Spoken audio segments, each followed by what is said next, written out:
প্রিয় দর্শক আসসালামু আলাইকুম। আজকের এই ভিডিওতে আমরা দ্য পিপল ইউনিভার্সিটিকে নিয়ে কথা বলবো। এই ইউনিভার্সিটিতে বর্তমান কি কোর্স চলমান রয়েছে বিএসসি পর্যায়ে এবং প্রত্যেকটি কোর্সের কত কোর্স ফি রয়েছে এ টু জেড আপনাদেরকে 4 বছরে কত পরিমাণ টাকা আপনাকে দিতে হবে এ টু জেড আলোচনা করব। ভিডিওটি শেষ পর্যন্ত কন্টিনিউ করবেন। তারপরে বলবো চ্যানেলে নতুন হয়ে থাকলে চ্যানেলটি সাবস্ক্রাইব করে দিতে পারেন। চলুন শুরু করা যাক। ওয়েলকাম ব্যাক বন্ধুগণ, এই বিশ্ববিদ্যালয়টি মূলত 1996 সালে প্রতিষ্ঠিত হয়েছে এবং যেটা মূলত ঢাকা মোহাম্মদপুরে। আর এই ভার্সিটি কিন্তু একটা মূলত স্টার চিহ্ন রয়েছে, অর্থাৎ ব্ল্যাক লিস্ট রয়েছে। এই বিষয়টি আপনাকে খেয়াল রাখতে হবে। চলুন তাদের এখন টিউশন ফি বিষয়ে আমরা কথা বলি। তাদের যে আন্ডার গ্রাজুয়েট প্রোগ্রামগুলো রয়েছে সেগুলোর টিউশন ফি নিয়ে এখন আলোচনা করব।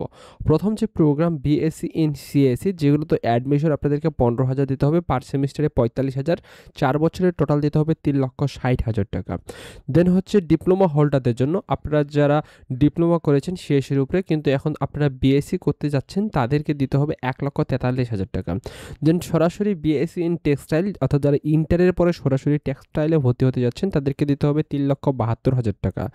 আর যারা আপনারা ডিপ্লোমা হোল্ডার, আপনারা মূলত টেক্সটাইলের উপরে ডিপ্লোমা করেছেন এখন বিএসসি করতে যাচ্ছেন তাদেরকে দিতে হবে 1,95,000 টাকা।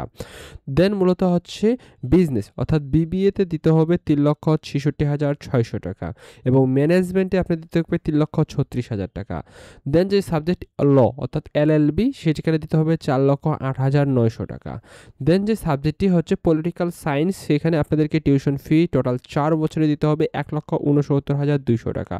তারপরে যে সোশ্যাল ওয়ার্ক যেটা হবে 1,72,800 টাকা। দেন মূলত হচ্ছে ইংলিশে মূলত আপনাদেরকে দিতে হবে 2,11,500 টাকা। ইসলামিক স্টাডি অ্যান্ড কালচারে আপনাকে দিতে হবে 98,700 টাকা। দেন ইসলামিক স্টাডিজ আপনাকে 4 বছরে দিতে হবে 98,700 টাকা। এই ছিল মূলত আন্ডার গ্রাজুয়েট যে সাবজেক্টগুলো রয়েছে এই সাবজেক্টগুলোর টিউশন ফি। বন্ধুগণ, আশা করি আপনাদের এই ভিডিওতে অনেকজনের উপকারে আসবে। এই ভার্সিটির কী প্রোগ্রাম রয়েছে সেই টিউশন ফি আপনারা একটা আইডিয়া পাবেন।